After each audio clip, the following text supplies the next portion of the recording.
বাঙালি খানায় সবাইকে স্বাগত জানাই। শুভ বিজয়ার প্রীতি ও শুভেচ্ছা রইল সকল বন্ধুদের জন্য।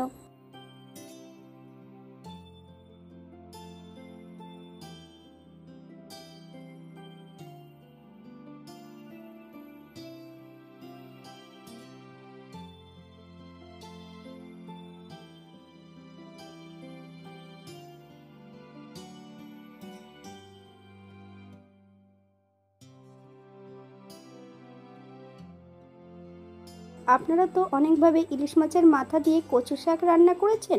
একবার আমার মতন করে সহজ পদ্ধতিতে আপনিও শিখে নিতে পারবেন ছোট ছোট টিপস সহ।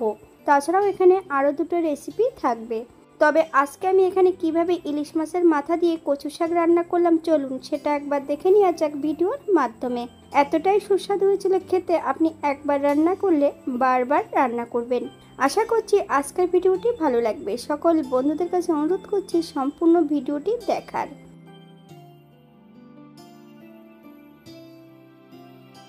এখানে আমি 3 রকমের মাছ নিয়ে নিয়েছি। মাছ কেটে ধুয়ে পরিষ্কার করে নিতে হবে। পাকাল মাছ, পার্শে মাছ আর ইলিশ মাছ। এখানে আমি পার্শে মাছটা রান্না করব না।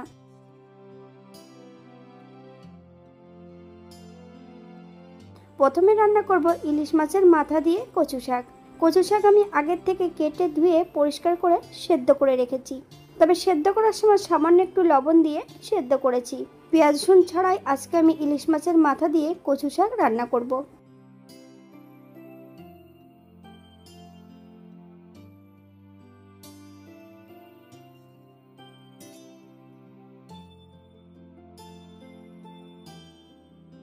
একটা কড়াইতে বেশ কিছুটা সর্ষের তেল অ্যাড করেছি। তেল গরম হওয়া পর্যন্ত অপেক্ষা করতে হবে।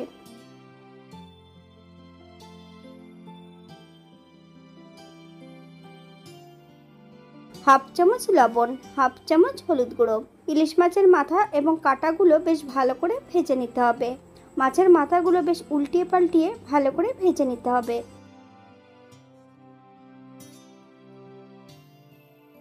ইলিশ মাছের মাথা আর কাঁটা বেশ ভালো করে ভেজে নিয়েছি, তেল থেকে তুলে নেব। আপনারা এর থেকে কম বেশি ভেজে নিতে পারেন। একই তেলে রান্না করব। ফোড়নে রেখেছি কালো জিরে। ফোড়ন থেকে সুগন্ধ বেরোলে বেশ কিছুটা কাঁচা লঙ্কা অ্যাড করব আর মাছের তেলটাও অ্যাড করে দেব। হালকা হাতে নেড়ে চেড়ে বেশ ভালো করে ভেজে নিতে হবে। সম্পূর্ণ সিদ্ধ করা কচু শাক অ্যাড করতে হবে। হাই ফ্লেমে বেশ কিছু সময় রান্না করে নিতে হবে। হাফ চামচ হলুদ গুঁড়ো, হাফ চামচ লবণ। তবে আমি কচু শাক সেদ্ধ করার সময় কিন্তু লবণ অ্যাড করেছিলাম, তাই এই পর্যায়ে আমি লবণের পরিমাণটা কম রেখেছি। আপনারা স্বাদ অনুসারে লবণটা অ্যাড করবেন। বাঙালি রান্না ঘরোয়া উপকরণ দিয়ে। আপনাদের যদি রান্নাগুলো পছন্দ হয় তাহলে চ্যানেলটি সাবস্ক্রাইব করে দিয়ে পাশে থাকবেন। পাশে থাকা বেলটি বাজিয়ে দেবেন, নইলে নিত্য নতুন রান্নার নোটিফিকেশন পাবেন না। আমার এই চ্যানেলে আমিষ, নিরামিষ এবং বিভিন্ন ধরনের কচু শাকের রেসিপি দেওয়া আছে। আপনাদের যদি পছন্দ হয় তাহলে চ্যানেলটি ঘুরে একবার দেখে নেবেন। 1 চামচ চিনি। তবে চিনি অ্যাড করার পর কিন্তু বেশ কিছু সময় হাই ফ্লেমে রান্না করে নিতে হবে।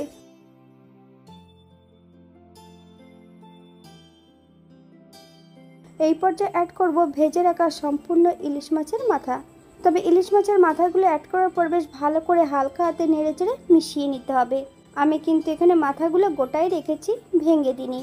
আপনারা যদি পছন্দ করেন তাহলে এগুলো ভেঙে দিতে পারেন, অথবা কচু শাক থেকে যতক্ষণ জল ছাড়বে ততক্ষণ বেশ ভালো করে নেড়ে চেড়ে শুকিয়ে নিতে হবে।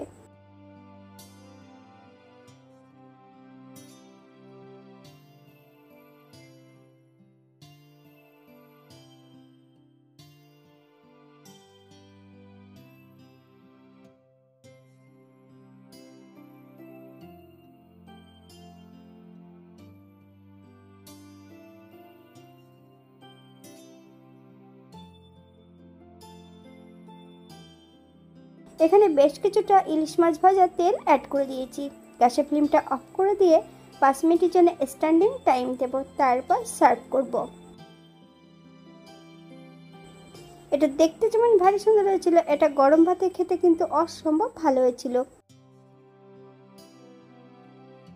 যারা লঙ্কা কম খাবেন তারা এখানে পাতিলেবুর রস অথবা তেঁতুল রান্নার সময় ব্যবহার করতে পারেন, তাহলে কিন্তু গলা কুটকুট করবে না।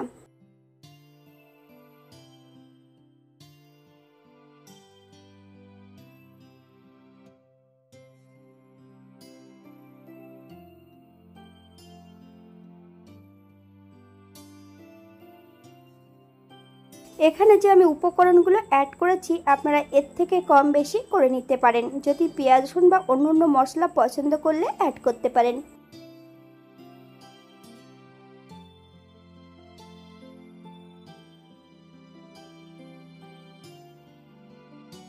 আজকের দ্বিতীয় রান্না পাকাল মাছ আলু দিয়ে করব। এখানে বেশ কিছুটা পাকাল মাছ আগে থেকে কেটে ধুয়ে পরিষ্কার করে রেখেছি।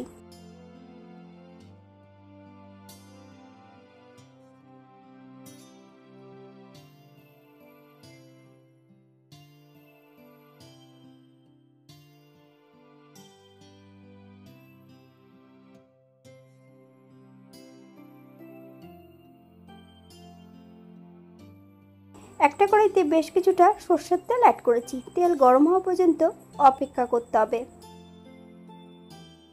ফোড়ন থেকে সুগন্ধ বেরোলে হাফ চামচ লবণ আর হাফ চামচ হলুদের গুঁড়ো দিয়ে আলুগুলো ভেজে নেব। আলু ভাজার মাঝপথে 5 থেকে 7 কোয়া রসুন বেশ 80% মতন থেতো করে অ্যাড করেছি। মিডিয়াম সাইজের একটা পেঁয়াজ বেশ সরু সরু করে কেটে নিয়ে অ্যাড করেছি। যতক্ষণ পেঁয়াজ রসুন থেকে গন্ধ ছাড়বে ততক্ষণ বেশ ভালো করে ভেজে নিতে হবে।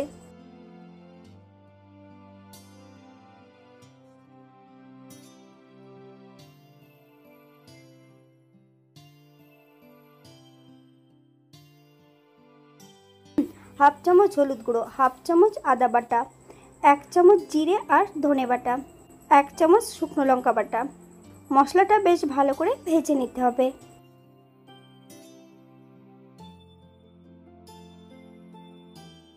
মশলা কষানোর জন্য সামান্য একটু জল অ্যাড করব।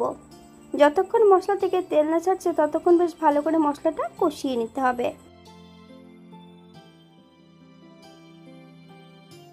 মশলা থেকে তেল ছেড়ে দিয়েছে। এই পর্যায়ে সম্পূর্ণ মাছগুলো অ্যাড করে দেব। তবে পাকাল মাছ কিন্তু কাঁচা রান্না করব। আপনারা চাইলে এই মাছগুলোকে ভেজে রান্না করতে পারেন। হাফ চামচ লবণ, আপনার স্বাদ অনুসারে লবণটা অ্যাড করবেন।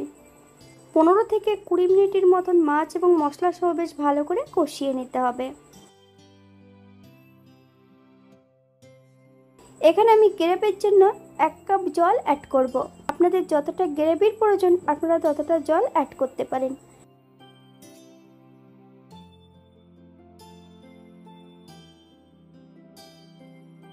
পাঁচ থেকে 7 মিনিটের জন্য ঢাকা দিয়ে রেখে দেব, অথবা যতক্ষণ মাছ এবং আলু সেদ্ধ হচ্ছে না ততক্ষণ ঢাকা দিয়ে রেখে দিতে হবে। 7 মিনিট পর এই পর্যায়ে করব হাফ চামচ গরম মশলা গুঁড়ো। হালকা হাতে নেড়ে চেড়ে মিশিয়ে নেব।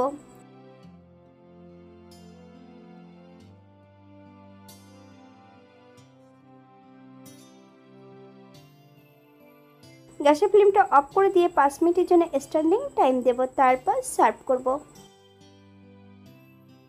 এটা দেখতে যেমন বাইরে সুন্দর হয়েছিল, এটা গরম ভাতে খেতে কিন্তু অসম্ভব ভালো হয়েছিল।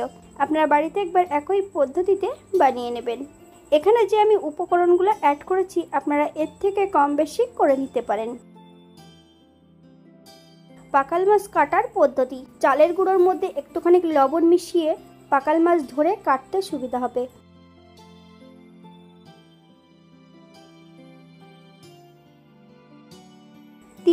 আজকের তৃতীয় রান্না ইলিশ মাছ ভাজা। এখানে আমি 6 পিস মাছ পাতলা করে কেটে রেখেছি। হাফ চামচ লবণ, হাফ চামচ হলুদের গুঁড়ো, হাফ চামচ কাঁচা সর্ষের তেল। মাছের গায়ে বেশ ভালো করে লাগিয়ে নিতে হবে। 10 থেকে 15 মিনিটের মতন মাছগুলোকে রেস্টে রেখে দিতে হবে।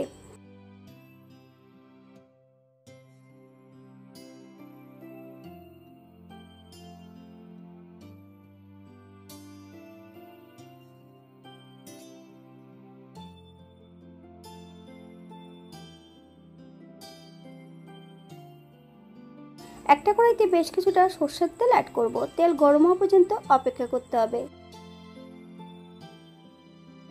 হাফ চামচ লবণ।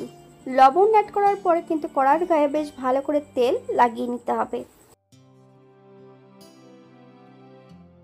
এক এক করে সম্পূর্ণ মাছগুলো তেলের মধ্যে অ্যাড করব। উল্টিয়ে পাল্টিয়ে বেশ ভালো করে মাছগুলো ভেজে নিতে হবে।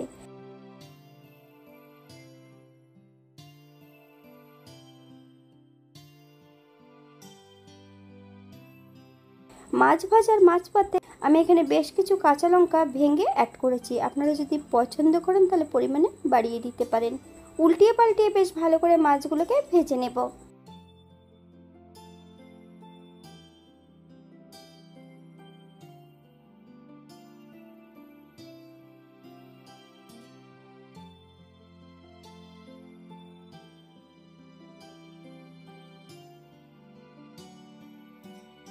এই পর্যায়ে আমি তেল থেকে সম্পূর্ণ মাছগুলো তুলে নেব।